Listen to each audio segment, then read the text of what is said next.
Chargers, Dolphins.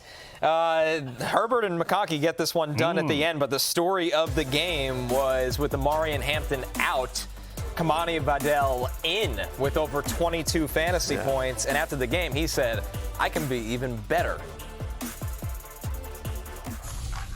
I mean, to be quite honest with you, I wanted to do more.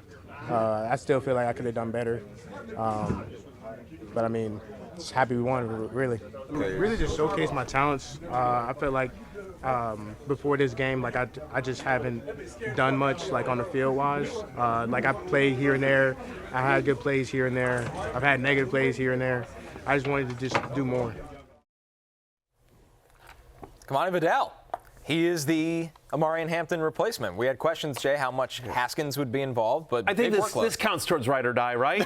yeah. Chargers backfield. It's a disaster. The Hassan Haskins era was fun while it lasted. Yeah. So the question is, Miami have been one of the worst defenses in the NFL so far, and their front has not performed as expected. So it's basically how much of this is transferable going forward. It'll be a much tougher matchup next week against the Colts, the juggernaut Indianapolis Colts, 5-1, ruling the AFC South. So how viable do you think Vidal is, Matthew?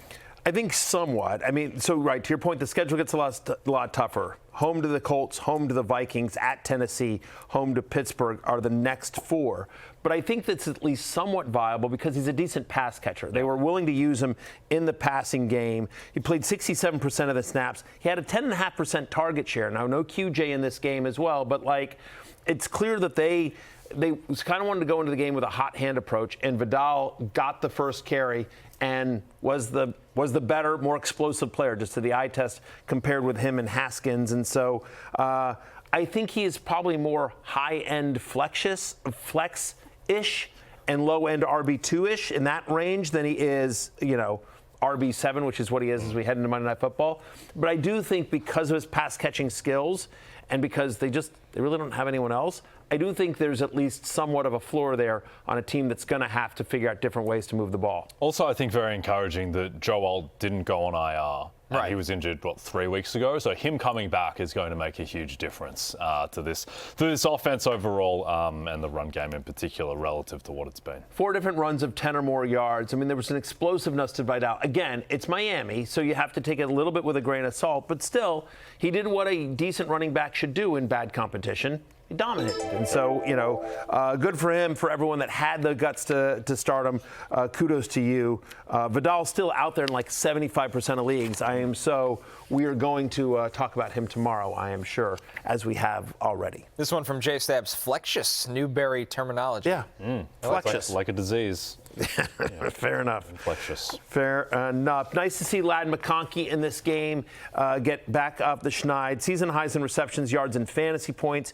24% target share. Again, no Quentin Johnson in this, but and also he had, along with Justin Herbert, the play of the game. Amazing. I mean, Herbert, the better part of that, avoiding the sack, moving along, finding McConkey, and then McConkey doing the rest to convert the first down and keep the drive alive. Worth noting, didn't show up in the box score, but Trey Harris had an 85% route participation, led all the Chargers wide receivers in snaps played. So again, that's probably, he was the deep threat for Quentin Johnson, and maybe he was just sort of running wind sprints there, but I thought that was interesting as well. Oronde Gadsden, 75% of the snaps, 77% route participation. We like Oronde Gadsden. Even though Will Dissly was back and healthy, Gadsden still gets the 7 receptions, had a nice game there. We'll talk about him more tomorrow as well. Aloha Brick says, should I sell high on Ladd with QJ just being out this week?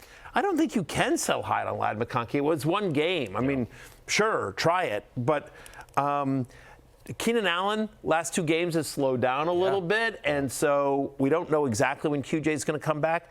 I weirdly think you could buy low on McConkey because I think he's better. Because I think he's still you've had one good week.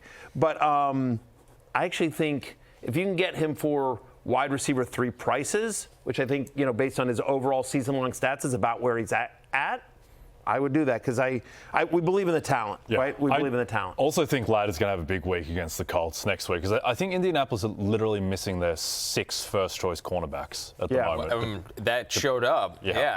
Hey, it's Matthew Berry from NBCSports.com and RotoWorld.com, and I want to thank you so much for watching whatever it is you just watched. or if nothing else, being too lazy to click out of the autoplay after this video started, after whatever it is you actually wanted to watch finished. But now that you're here, I'd like to take a moment here to ask you respectfully now, okay? I'm asking you respectfully to subscribe to the NFL on NBC YouTube channel. You'll get the latest Roto-World fantasy news headlines, all sorts of great shows, including my own Fantasy Football Happy Hour. So go subscribe now. Again, I'm asking respectfully.